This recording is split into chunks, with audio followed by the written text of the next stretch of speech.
From September to Super Bowl, the 1966 NFL season was one to remember. Jim Brown was missing from the Cleveland attack, but the Browns still led the league in rushing as Leroy Kelly picked up more than 1,100 yards. Another 1,000-yard man was the Rams' Dick Bass, the NFL Comeback Player of the Year. In 1965, Gale Sayers led the league in scoring as Rookie of the Year.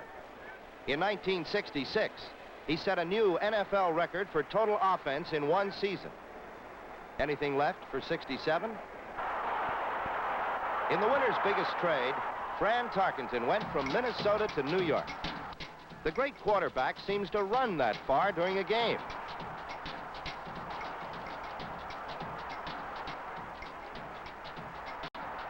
Frequently on a single play, and usually with fine results. Halfback Junior Coffey was an exciting performer in the Atlanta Falcons' NFL debut.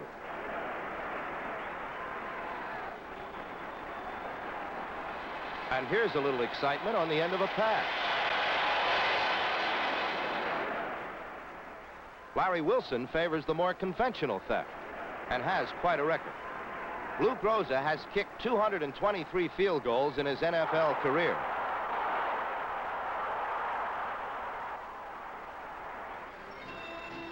But look what happened to Lou on one he missed against the Philadelphia Eagles.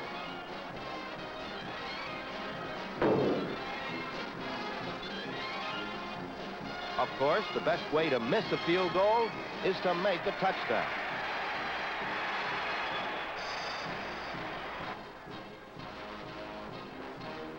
Nobody earns his money easily in this league, least of all the pass receiver.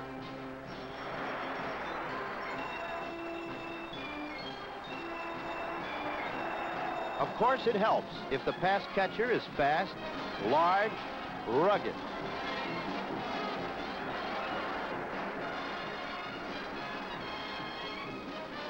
And occasionally, something of a pacifist. In a preseason game, Bob Hayes of the Dallas Cowboys did something you won't see too often.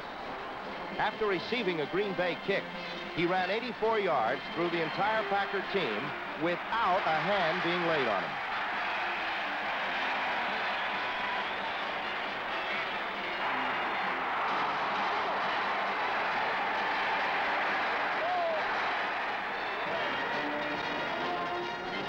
The next time the two teams met, it was for the championship of the NFL, with a Super Bowl date going to the winner. The Packers' Bart Starr went right to work, hitting Elijah Pitts for a quick touchdown.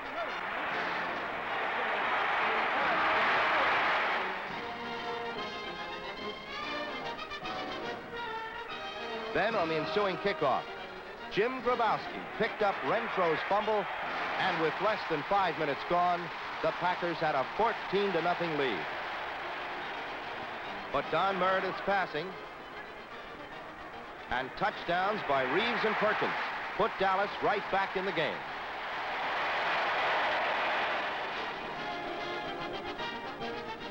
Paced by Starr's 4 touchdown passes, the Packers built another 14-point lead deep in the fourth quarter.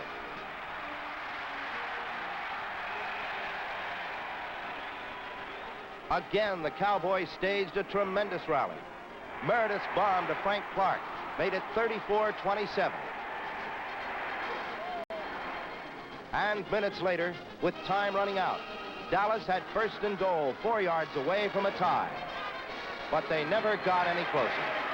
At the final gun, the Packers were still wearing their NFL crown and heading for an appointment in Los Angeles.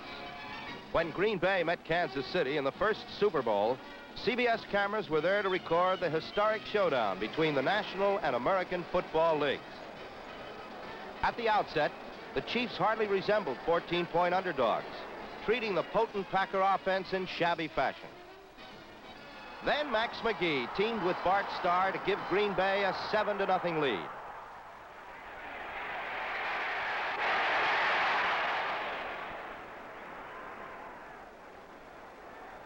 In the second quarter, the Chiefs displayed their great offense. Mike Garrett caught passes and ran effectively. Len Dawson hit Otis Taylor on the Packers' 7. Then found Kurt McClinton in the end zone. By halftime, it was anybody's game.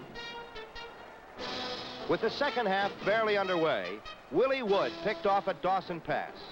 And if there is such a thing as a turning point, Wood's interception had to be it.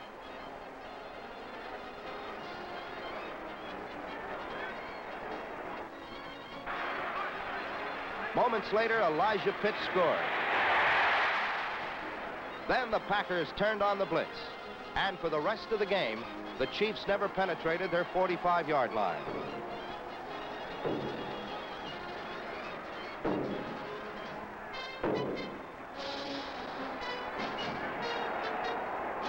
With Starr passing brilliantly,